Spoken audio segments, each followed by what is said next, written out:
만약 윤석열의 불법 계엄이 성공하였다면 월남참 전 가족연합 유튜브 채널은 더 이상 운영할 수 없었을 것이고 가족연합 대표도 지하 벙커로 끌려가거나 어딘가로 잡혀가 있었을 것입니다.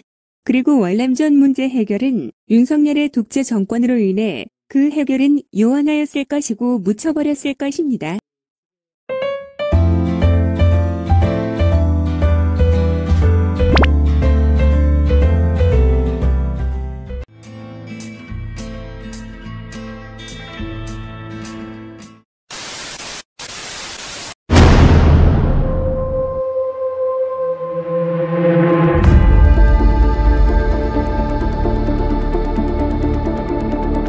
계엄군이 국회로 들어가 의원들을 끌어냈습니다.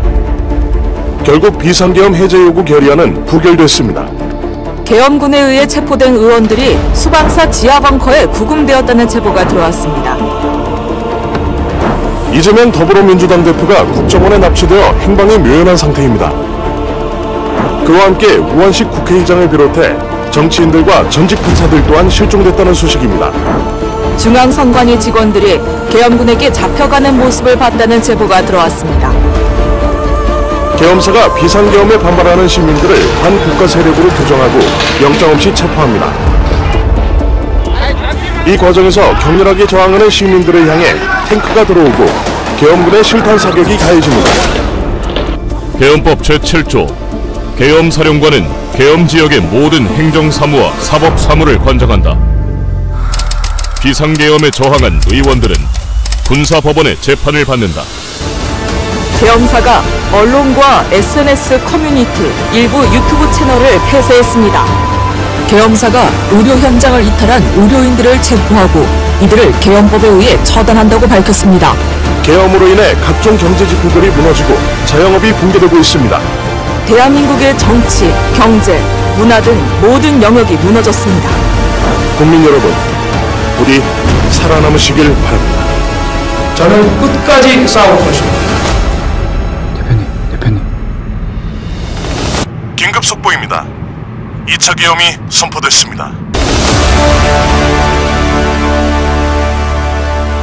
여러분 안녕하십니까? 비상계엄을 기획했다는 의혹을 받는 전직 정보사령관 노상원 씨가 계엄군이 선관위에 투입돼 체포할 명단을 정보사에 전달했고 사실상 현직 대법관을 체포하라는 지시까지 했다는 진술이 확인됐습니다.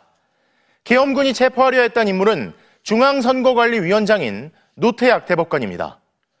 경찰이 확보한 진술에 따르면 내란 세력은 이미 비상계엄 선포 보름 전인 11월 중순에 체포할 선관위 직원 30명의 명단을 정보사에 넘겼고 선관위에 가면 노태학 위원장도 확인하라고 했다는 겁니다.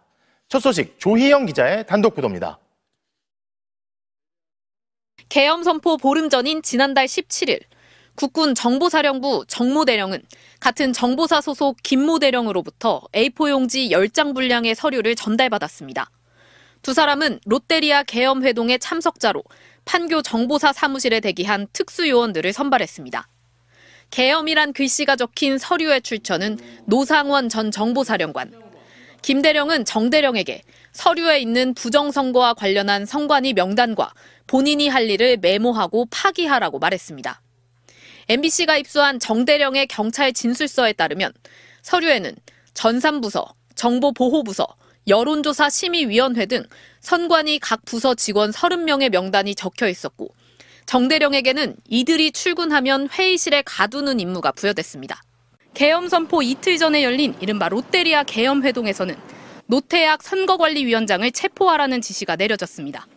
노 씨는 당시 계엄이 발생하면 해야 할 임무를 설명하면서 노태학을 확인하면 된다고 지시했다고 정 대령은 밝혔습니다.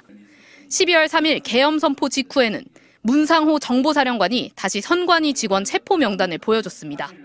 누군가가 보내준 사진 2장으로 이름과 함께 사진이 붙어있는 중앙선관위 편성표였습니다.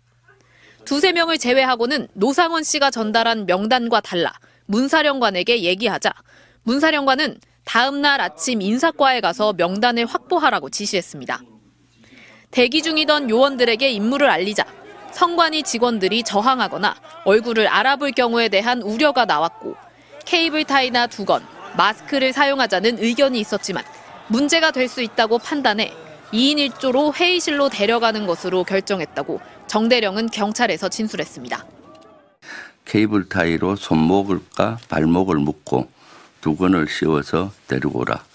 그렇게 지침을 주고 그런 준비를 했던 걸로 밝혀지고 있습니다. 정 대령은 문상호 사령관이 지난 10일 열린 국회 국방위가 끝난 뒤 정 대령과 김 대령을 불러 자신이 국방위에서 이야기한 대로 언급하라며 말맞추기도 시도했다고 밝혔습니다. 12.3 내란의 비선으로 지목된 전직 정보사령관 노상원 씨가 계엄 이틀 전 햄버거집에서 정보사 지휘부와 만난 데 이어 계엄 당일엔 군사경찰 역할을 하는 군 전현직 관계자들과 이른바 2차 햄버거 회동을 한 사실도 확인됐습니다. MBC 취재 결과 이 2차 회동의 참석자는 전 국방부 수사본부장 등 국방부 조사본부 소속 전현직 군 장교들이었는데요. 1차 햄버거 회동에서 선관위 서버 침탈을 지시했던 노 씨가 2차 회동에선 군 체포조, 나아가 직속 수사팀을 꾸리려 했던 게 아닌지 경찰이 수사에 나섰습니다. 의문의 롯데리아 2차 회동, 조건희 기자가 단독 취재했습니다. 비상계엄 선포 8시간 전인 12월 3일 오후 2시 반쯤 노상원 전 정보사령관이 경기도 안산 상록수역 앞 롯데리아를 찾았습니다. 곧이어 검은 정장을 입은 남성 3명과 만났습니다. 4시 3분까지 1시간 반가량 머물렀습니다. 그냥 검은 옷 차림이었어가지고 그것만 봤어요. 시간을 정확하게 모르겠지만 4시라고 하셨습니다. MBC 취재 결과 노 전 사령관이 만난 3명은 모두 국방부 조사본부 소속의 전현직 군 장교로 확인됐습니다. 2013년 국군 사이버사령부 댓글 공작 사건에 대한 부실, 축소수사 혐의로 구속된 전 국방부 수사본부장도 자리에 있었습니다. 민간인인 노 전 사령관이 계엄 이틀 전 당시 정보사령관 등 정보사 최고 지휘부와 만난 데 이어 같은 장소에서 이번엔 군사경찰을 운용하는 군 최고 수사기관 출신들과 모인 겁니다. 두 번의 햄버거 회동에 모두 참석한 건 노상원 전 정보사령관이 유일합니다. 노 전 사령관은 첫 번째 햄버거 회동에서 정보사의 부정선거 증거를 찾기 위해 중앙선관위 서버를 확보하라고 주문했습니다. 경찰은 2차 회동에 특히 전직 수사본부장이 동석했다는 점에 주목하고 있습니다. 국회의장과 여야 대표 등을 잡기 위한 군 체포조 동원을 넘어 김용현 전 국방장관 직속 사설계엄 수사팀 구성을 지시받은 게 아닌지 수사하고 있습니다. 국방부 조사본부는 비상계엄 시 합동수사본부 구성을 맡게 되는데 공교롭게도 국방부 조사본부장과 차장은 현재 모두 업무에서 배제된 상태입니다. 국방부 수사본부장을 지낸 김모 전 대령에게 내란 실행 혐의로 구속영장을 신청한 경찰은 2차 햄버거 회동의 목적과 구체적인 논의 내용 등을 확인하고 있습니다. MBC 뉴스 조건희입니다.